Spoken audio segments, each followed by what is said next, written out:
Welcome to the Bible Forum. We're going to branch out this evening into the world of unidentified flying objects. Did you see it in the news this week? An unidentified flying aircraft flying along near, apparently, a military airplane, enough so that they could take pictures of it, film. In the videos, the pilots are heard confusedly speculating on what the aircraft might be and expressing shock at how they all moved. Apparently there was more than one. Now, despite the earliest of these sightings in restricted military airspace having occurred in 2004, the objects still have not been identified. But the videos are real.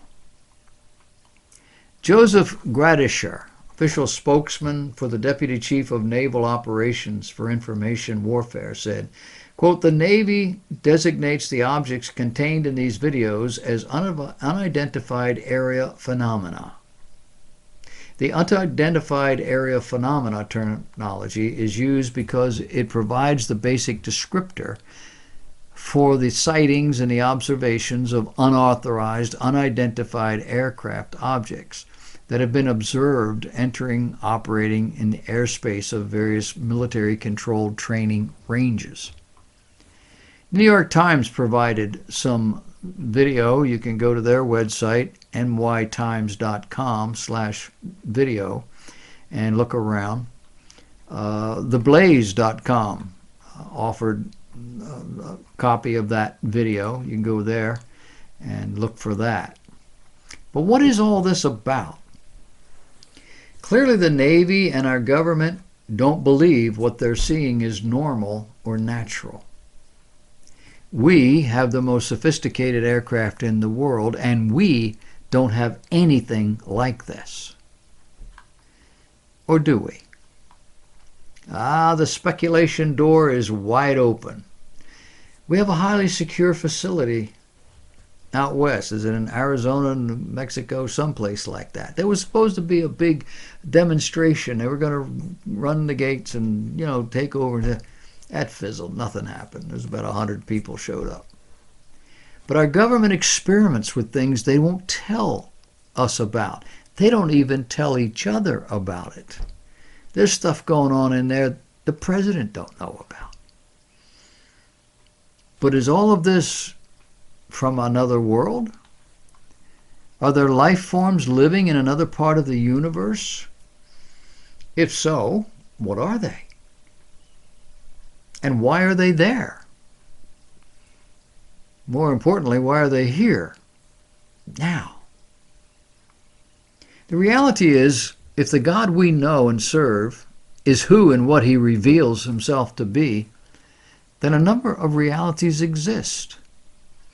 One is that this is purely human. It's just not what anybody is used to seeing.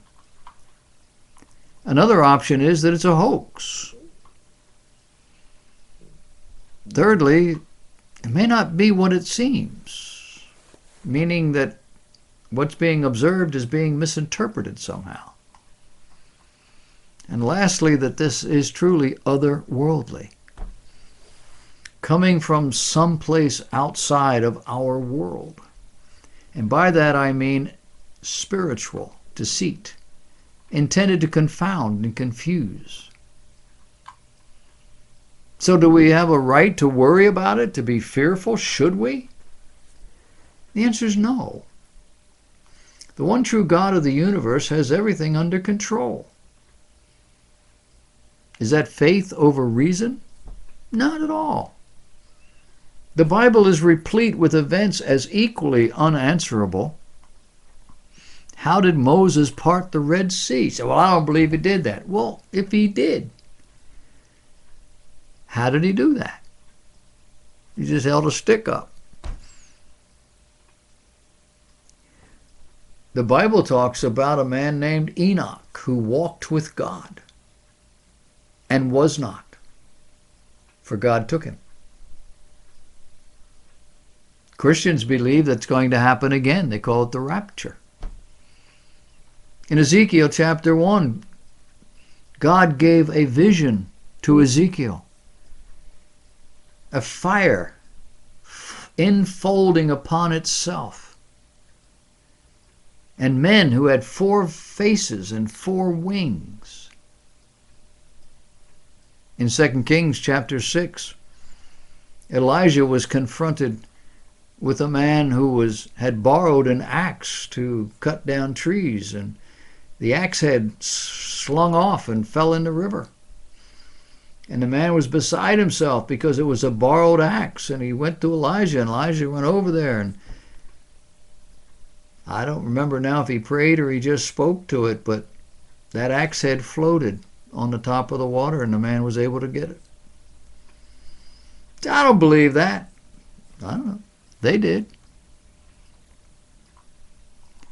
Lots of stuff are going on in the world that we don't know anything about. Some of it is probably demonic. The Bible talks about end times when things will happen that nobody believes is possible.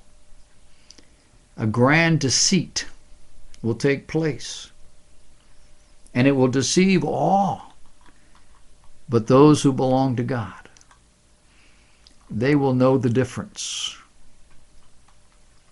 Do you know the difference?